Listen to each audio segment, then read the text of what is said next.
Recording is in progress. All right, so we're here today, Tuesday, July 30th, and we are talking about what is a COAAR, what is a cost of attendance adjustment request form, and how does that coincide with financial aid and scholarships, newly admitted students, student parents, CalVest transfer students. This is specifically intentional.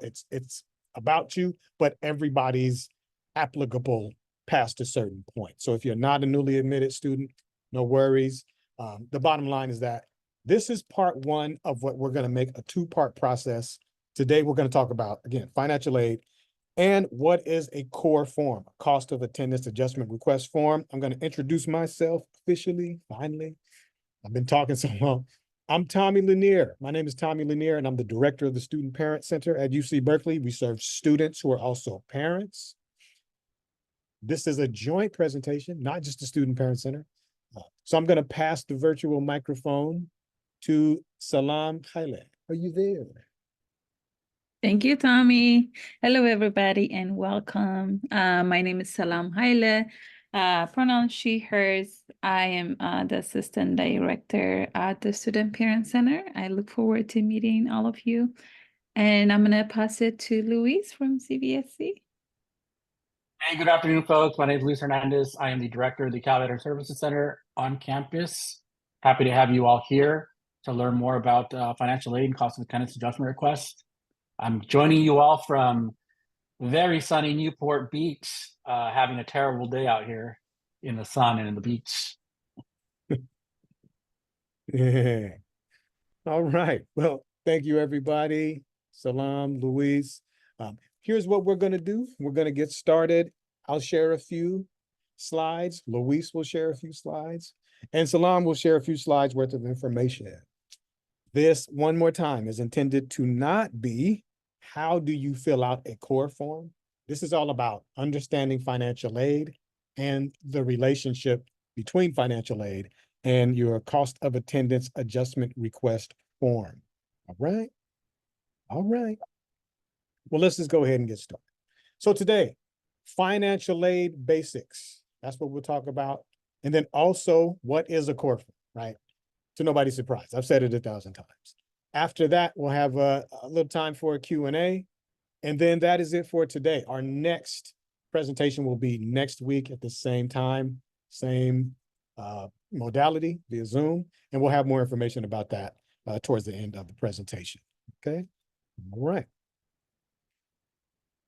So financial aid and scholarships. Financial aid has three parts, okay? Three parts, essentially.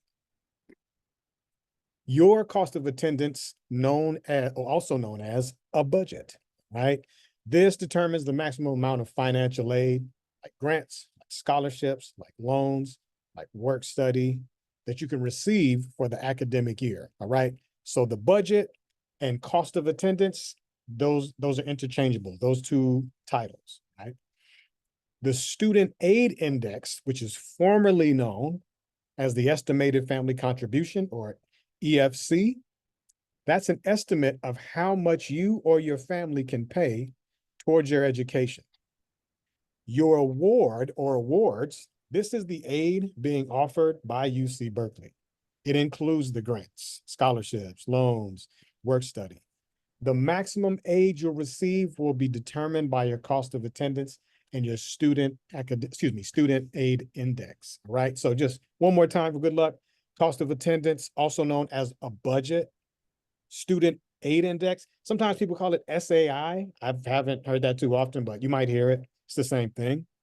It's formerly known as the estimated family contribution, or EFC. We don't use that term on campus anymore.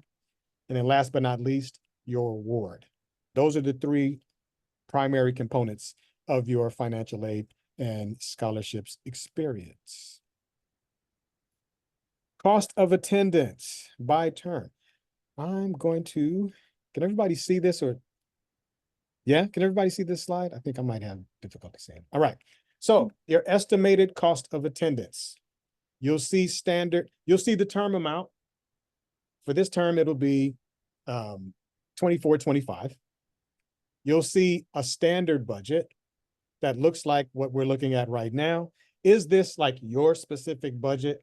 No, meaning your specific budget may not reflect the, the actual numbers you see here. It might look slightly different, more or less, but what I don't want people to say is like, "What? How come my budget doesn't look like that? What's going on?" Right. All right. So as you can see, there are different items in this standard budget: tuition and fees. There's housing and food. There's books and supplies. There's transportation. There's health insurance. There's personal expenses. There are loan fees. That's on the left side of your screen in Cal Central. When you go into My Finances, you can see your version of this in Cal Central if you're logged on now. We encourage you to do that, right? On the other side of the screen, you'll see something that says awards, meaning the breakdown of that total number on the left, but in fragments on the right, okay? This is important because the cost of attendance as is what? Estimated, meaning you might need a little bit more than what you've been given. Even though you filled out your FAFSA the way you filled it out, and you got your package and you're here and like, yes. And then you get your package and you're like, wait a minute. There's an estimated cost of attendance. It's not looking like what I think it should look like for what I need. This is going to be important because that denotes essentially the adjustment of your estimated cost of attendance, AKA cost of attendance adjustment request form. All right. So I'm going to move forward with the next slide. I think this is where I stop. Brother Luis, are you there? Can you actually go back, Tommy? I sure will. Well, that's not going back. No. This is going back. Okay, I apologize. Yeah, so I just want to emphasize in regards to estimated cost of attendance, what a student budget is. So the university has 4 standard student budgets based on what your living situation is. So there's a estimated cost of attendance for students living in dorms, estimated cost of attendance for students living in university-owned apartments, an estimated cost of attendance for students living off campus, and then estimated cost of attendance for students living with family. A cost of attendance or student budget is made up of direct costs to the university and indirect costs to the university. And they budget you for tuition and fees plus all other education-related expenses that the university expects the student to pay while a student at UC Berkeley. Some of the direct costs to the university is tuition and fees, student health insurance, and then some of the other ones are indirect costs. Again, when you're looking at an estimated cost of attendance, so if you're looking at housing and food, for example, your actual cost may be less than what they're budgeting you for, or it may be more than what they're budgeting for. Another example would be like food. They have a certain amount on there. If you're like me, maybe you're spending more on food. So I'm a bigger guy. But if you're, somebody else who spends less money on that, then you're going to be spending less. But that's what they're going to be budgeting you for. And then on the right-hand side, if you're following along on your Cal Central, at the bottom of your awards where it says gift aid, then it says waivers and other funding, loans, all the way at the bottom where it says ground total, you can never have more funding than your estimated cost of attendance. The only, some scenarios where this may not be the case is if you're a student veteran utilizing VA education benefits. And the reason for that is because VA benefits, if you're utilizing VA benefits, then federal funding is not allowed to be reduced by VA education benefits. So federal Pell Grants and federal loan eligibility. So in this scenario, this student is using VA benefits, and then they also have loan eligibility. So that's why their total cost or their amount of funding is greater than the total cost of attendance. But the amount of gift aid and VA education benefits would not be greater than the $43,364 that the student is budgeted for.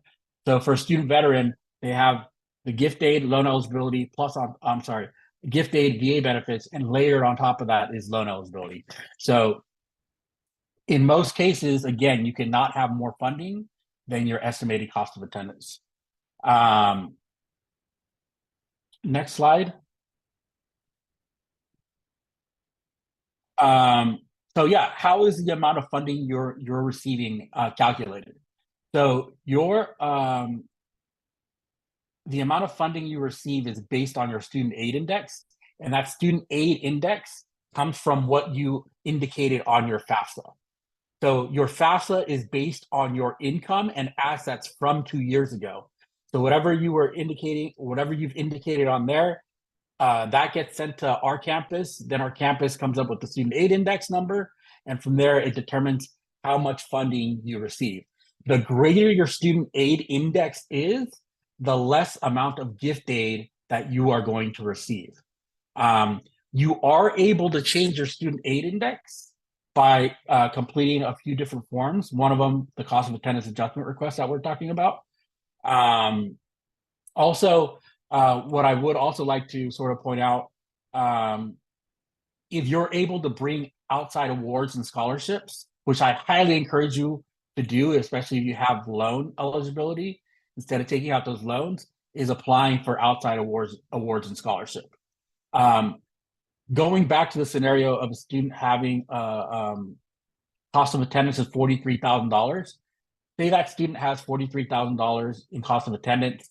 They have $33,000 in gift aid and another $10,000 in loan eligibility. If this student were to go get a $12,000 scholarship, then $10,000 would be replaced by that scholarship.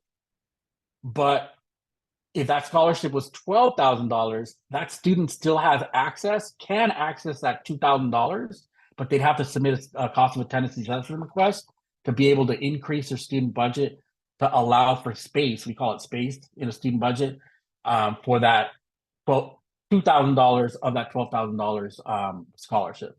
And we can explain, we'll be explaining this a little more here in a bit. Next slide.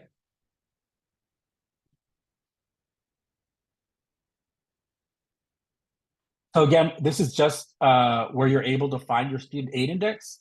If you go on your Cal Central, My Finances, and then View Awards, on the left-hand side, you'll see your student aid index listed there.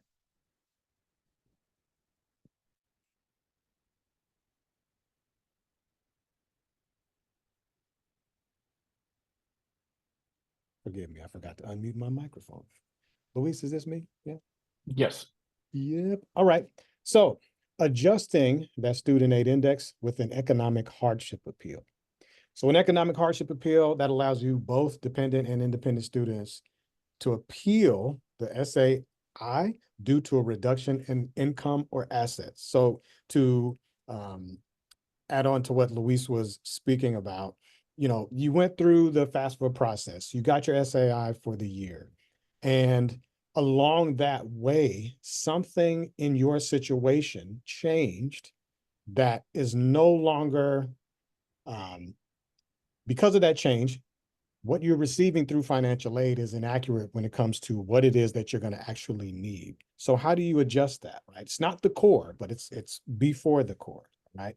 So in a nutshell, or at least the brief breakdown of it is, the current aid year, 24-25, going into the fall, into next spring, we're using the 2022 base year for your financial aid information. So when you got on FAFSA, you filled out your information, tax information, income information. That was 2022, not 2023.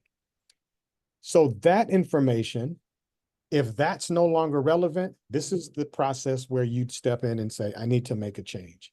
Because now with that change will come a change in the financial aid and scholarships package as it shows up for you as a student now, relative to the changes that you need to be made. Well, what are some examples of that change? Here are two that are common, but it's not, limited to, but also, these are applicable, but it's not limited to this. You and or your partner are no longer employed, may be earning less money than 2022, or no longer getting unemployment, or if there was a divorce or separation from a spouse who may have been contributing to income that year. Again, these are examples. Some examples are not these, some are, but again, the idea is there might have been a change between what you filled out FAFSA-wise using 2022 as far as the base year for financial information, and now what you're saying right now. So if that's you, we will highly encourage to use the economic hardship appeal, adjust your student aid index, and hopefully that can help remedy the situation along with the COAAR. If Luis? I could just add, if I could just add to that, Go ahead. what we find the case with a lot of student parents and a lot of veteran students is a lot of folks, 2 years ago, going to community college, a lot of folks were also working 30 to 40 hours a week, Yeah. or a lot of folks were still in the military. Yeah. And now that they're coming to Berkeley, that those jobs and that time in the military is no longer there. So your actual income now is very much reduced from what it was 2 years ago. So again, if that's the case for you, if you see that your student aid index is a little on the higher side, then I encourage you to submit economic hardship appeal. Yeah, that's a good point. 2 years ago, you may not have needed that help like that. 2 years later, it's like, yo, I need I need some help like that. You know what I'm saying? That's not a crime. Things change, and yeah. Let's move forward here, shall we? All right.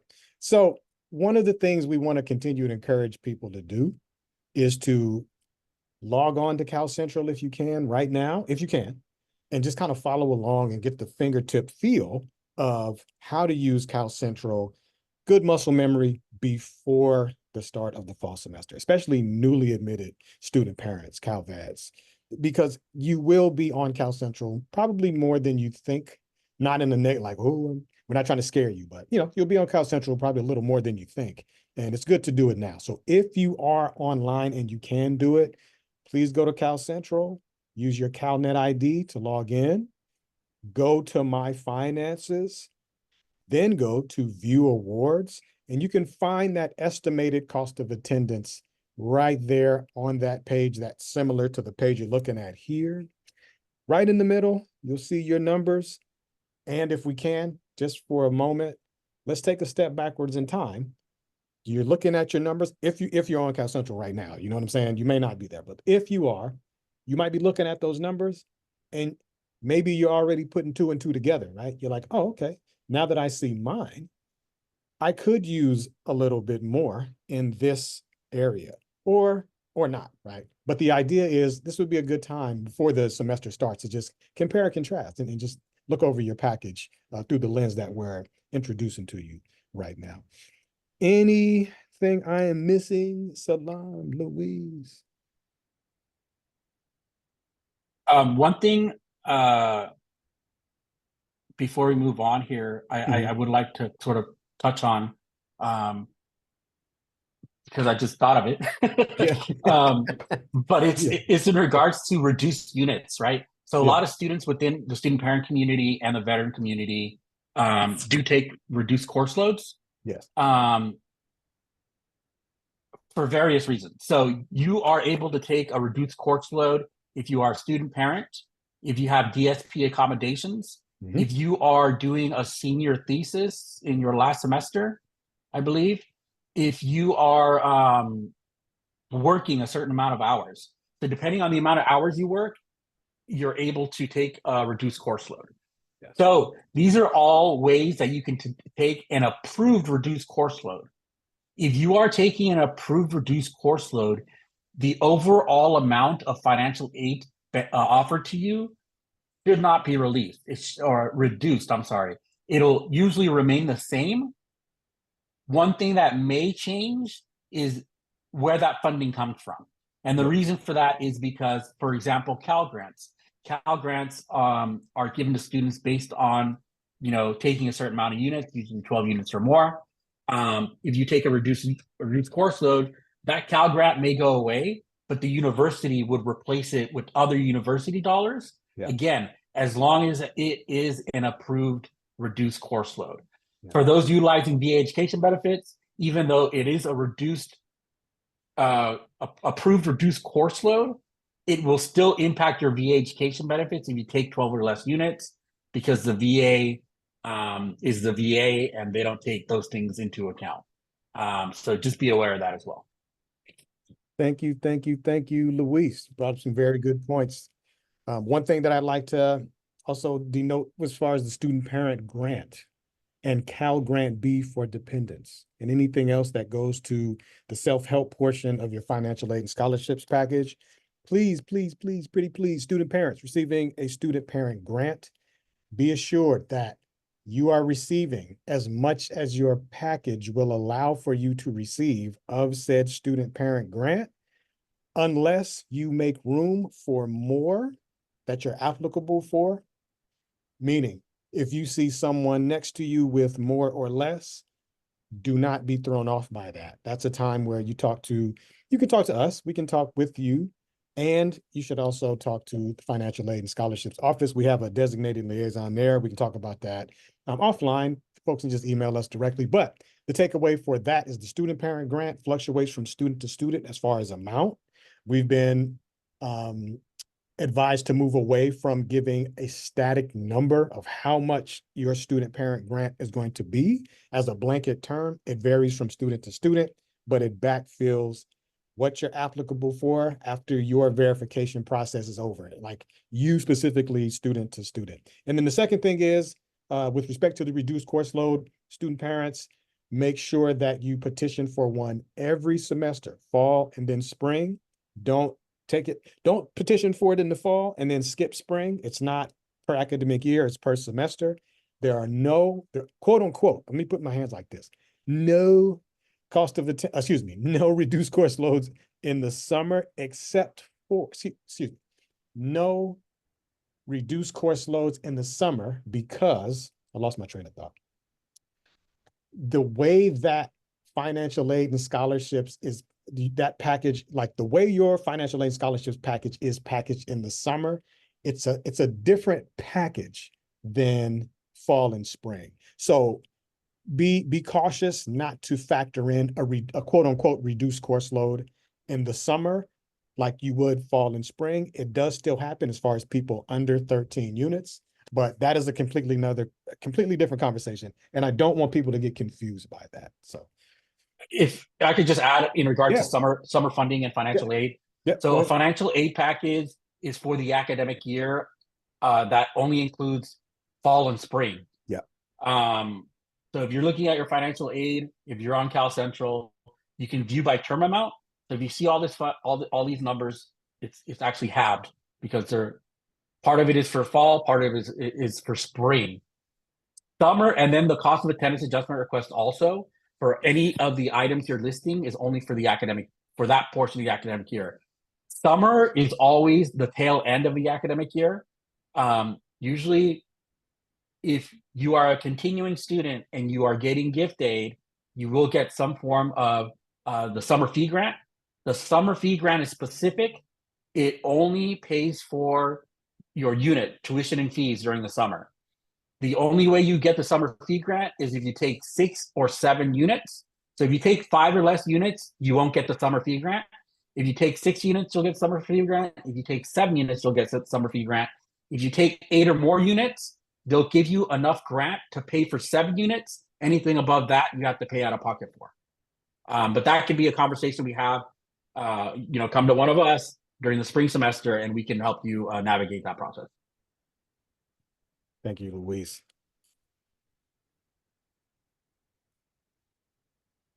All right, so one more tidbit regarding the estimated cost of attendance.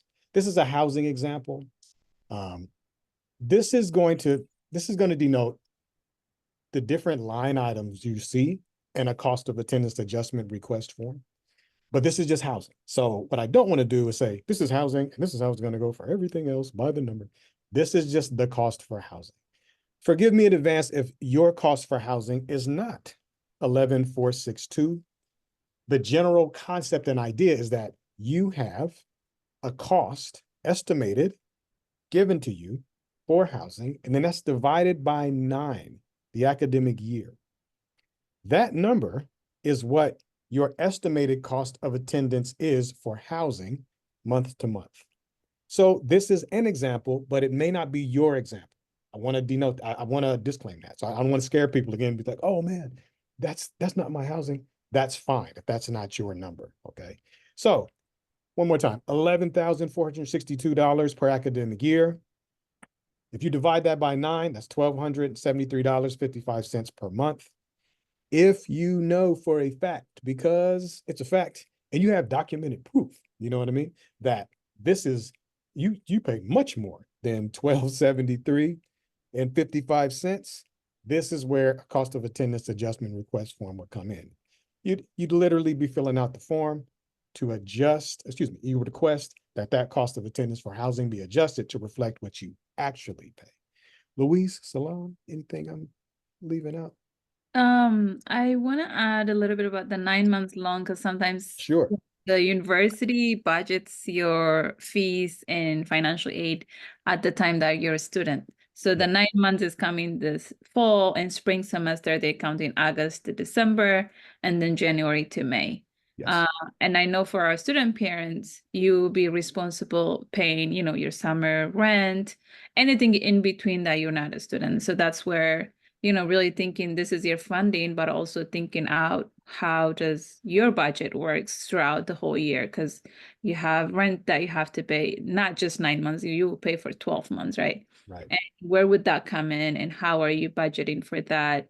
And this is where, applying for scholarships and really expanding that cost of adjustment. That way you can make room and have more budget than 9 months, because the university is quote unquote thinking about the time you're a student when you are not really enrolled as a student.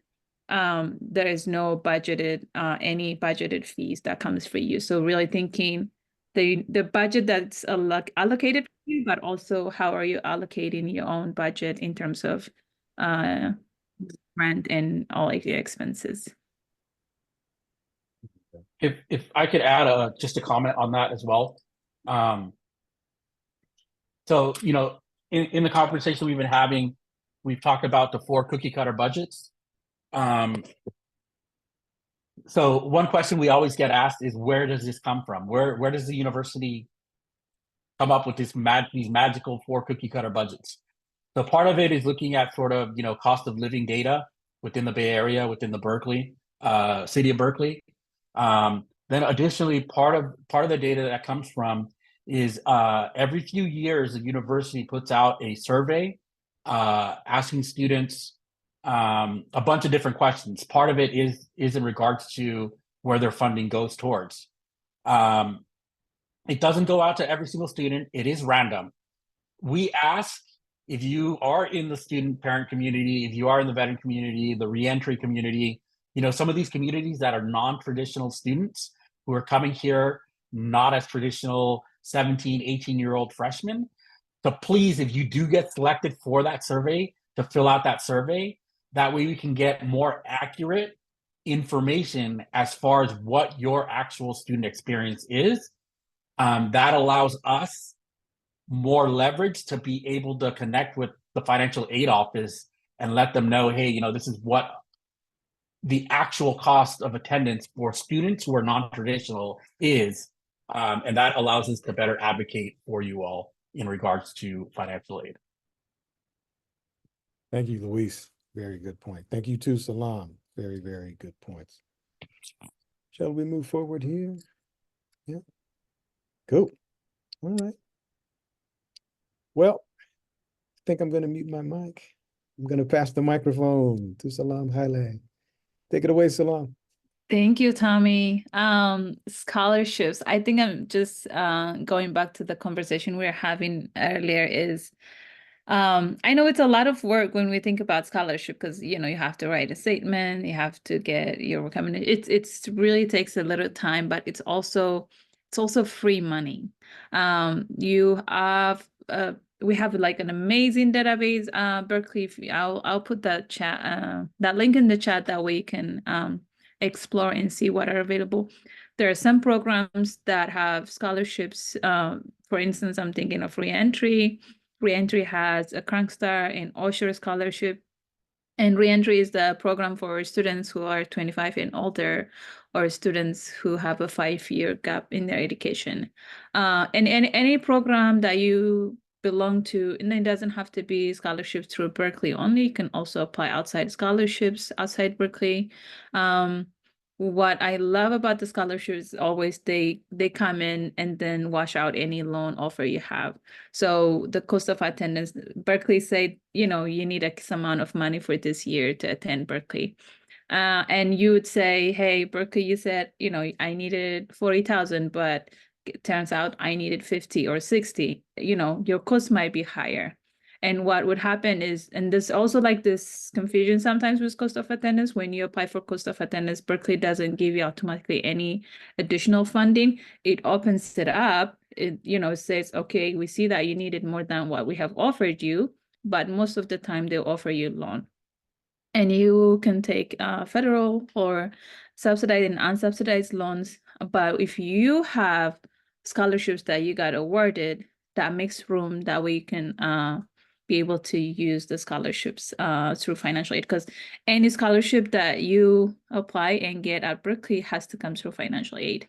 And so that is where it comes. And I also am always thinking about what the budget in terms of transition into Berkeley, transition out of Berkeley looks like, because we are adult students and, you know, we have children, and how can we think about what that transition looks like? Does it look like, you know, getting a job, transition out of the university housing, finding housing? So really thinking of long-term and how can it contribute towards your long-term transition out of university is something that I'm always thinking about. Yeah, anything to add, Tommy, Luis? What I will add is, in looking at your financial aid package, if you see that you have Cal grants, so Cal grants, some funding is fee specific, meaning it can only pay for tuition and fees. Cal grants are some of those awards that can only pay for tuition and fees. So when looking at outside scholarships, one thing to sort of have an eye out for is, what will those scholarships pay for? And, you know, is there wiggle room with those scholarships to allow to pay for other things?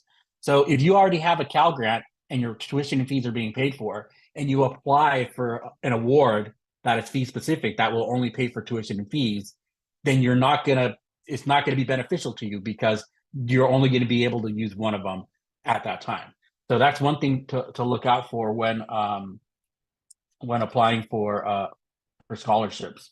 One thing I will also add, you know, there's other benefits besides the financial benefit to scholarships, outside scholarships and awards that you're applying for. So for example, if you're looking to go to graduate school afterwards, being able to put that on your resume that said, hey, you know, I applied for this scholarship and I got it. That looks good for your application when applying to graduate school. You know, if you tell somebody, hey, I was a Tillman scholar, and you're able to put that on your application for our student veterans, you know, that looks good on your application. So there are more than just financial benefits to applying outside awards. So just something to consider and think of as well. And then in regards to loans, you know, for us, the whole idea is to be able to get you all out of here without taking on as much debt as possible. So with loan eligibility, you know, you don't have to take out a full loan. You can take, you know, as little or all of it if you want, and then you don't have to all take it out at once as well. So, you know, encourage you to apply to outside scholarships, but loans are there if you need them. You know, use them. And again, you don't have to take them all out at once. Yeah, I think I want to add just one more thing in the spirit of what both of you are saying, Luis and Salam. Regarding the loan scholarship relationship after you've completed the COAAR, you might have already needed to tap into some loans. And because of that, you're at a deficit. You're like, dang it, I didn't necessarily want to do that, but I had to. And I'm not saying that you should or you shouldn't. That's not necessarily my job. The idea is this, though. Within the Financial Aid and Scholarships Office, there is also an option to what's called a buy down or a buyback. It's similar to what Luis described a few slides ago regarding how incoming scholarships can replace loans. But the directive that we got from Financial Aid and Scholarships is that it can also replace current loan debt, meaning not from another institution per se, but let's say hypothetically, you've accepted 5K of a 10K loan, you filled out the COAAR, you received another, 15,000 as far as your new cost of attendance, and you secured a scholarship, right? So you took Salam's direction, you filled it out. Yeah, I got this scholarship. Cool. You know what I mean? 5K of that could essentially be applied to that loan that you've accepted, right? Is that in stone all the time with every student? No. What I will say is that it's very common for students who want to utilize that feature. And again, I want to speak to the real, not comfortable, but real decisions that have to be made when it comes to just choosing between like, yo, what do I do? Loans, scholarships, how's that balance? But to just bring it back to center, for us, student parents and CalVets and reentry students, anybody bringing in outside scholarships, the core does not become, it's not just a bunch of loans, quote unquote. For students who are not on that plane of existence when it comes to participating in scholarships, outside scholarships, residual grants, I get it. But for us, we are unique and different in the sense that you can maneuver through loan debt and loan offerings pretty successfully, depending on how you take advantage of this situation. So I will stop right there. Can I move to the next Just slide? to add really quick, Oh, go ahead. for student veterans utilizing VA education benefits. So essentially what happens when VA education benefits come in to pay for your tuition and fees is your financial aid package gets recalculated. So some of your awards get reduced. You're still entitled to those awards, but going back to that idea that I talked about earlier in regards to you can never have more funding than your cost of attendance, because VA funds come in, some of those awards are reduced. You're still entitled to those awards. The way to get those awards actually into your bank account is by doing a cost of attendance adjustment request. By again, the idea is increasing your budget as possible to be able to capture all those awards that you're entitled to from financial aid. Thank you, Luis. Salam, anything else? No? Okay. I think we'll move forward here.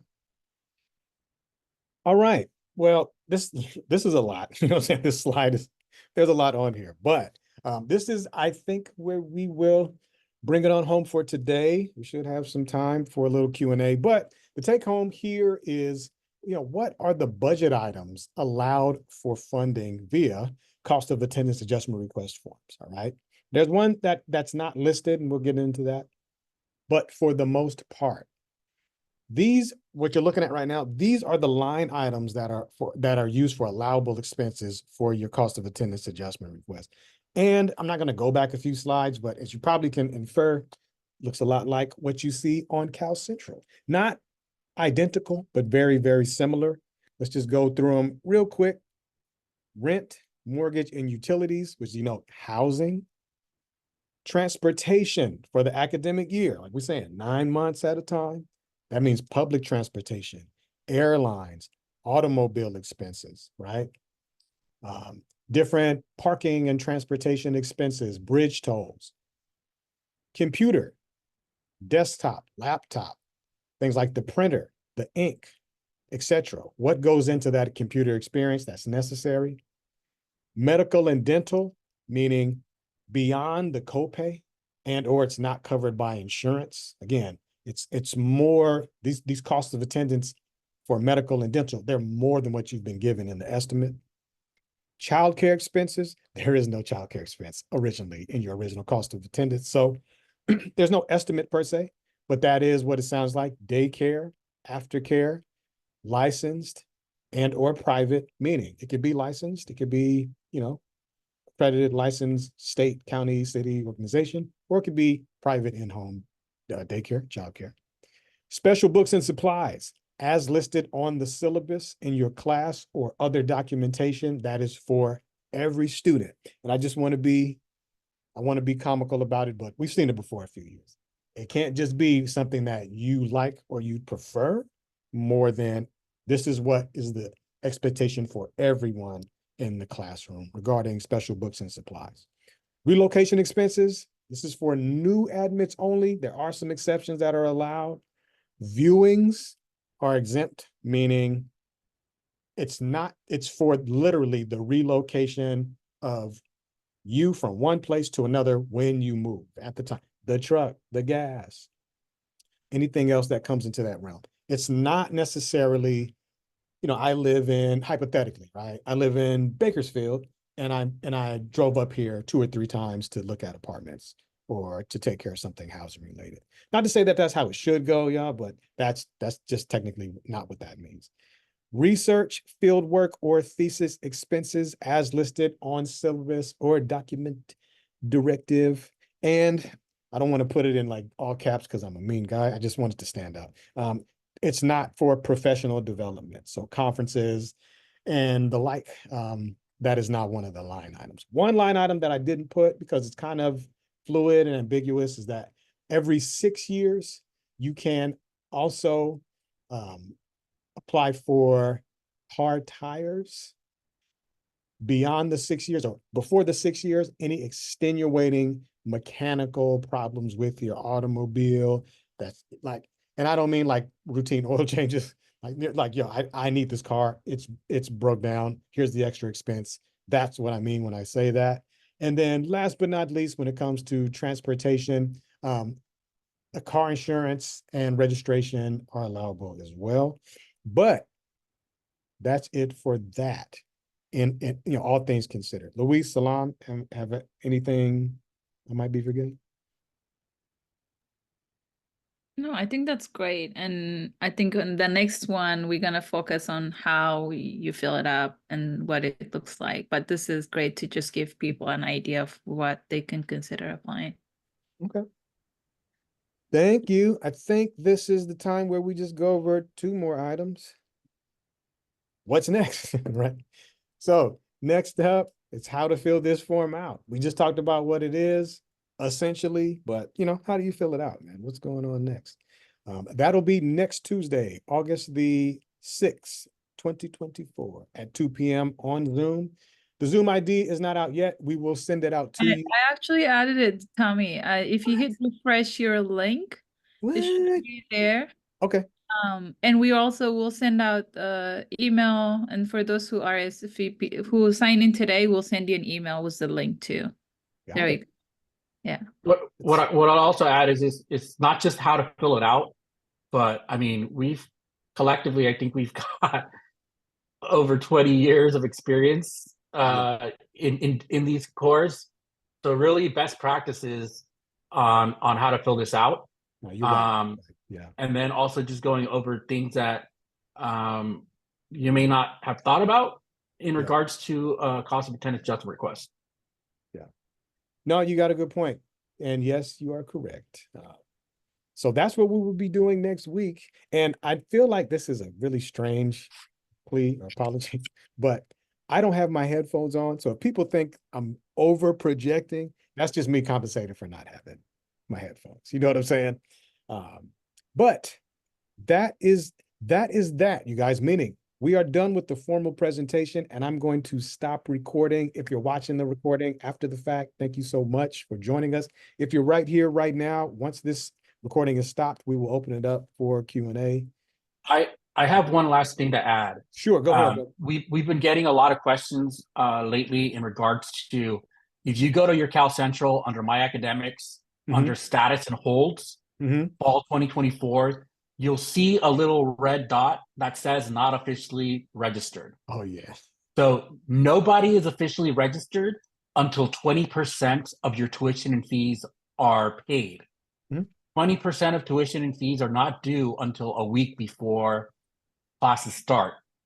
If you have VA education benefits or you have financial aid, then that will cover your tuition and fees. You will not have to worry about not being officially registered. If you'll also notice under that little red dot, there's another little green dot that says you will not be canceled for non-payment. So if the university does not receive 20% of tuition and fees by the deadline, you're not going to get dropped from your classes.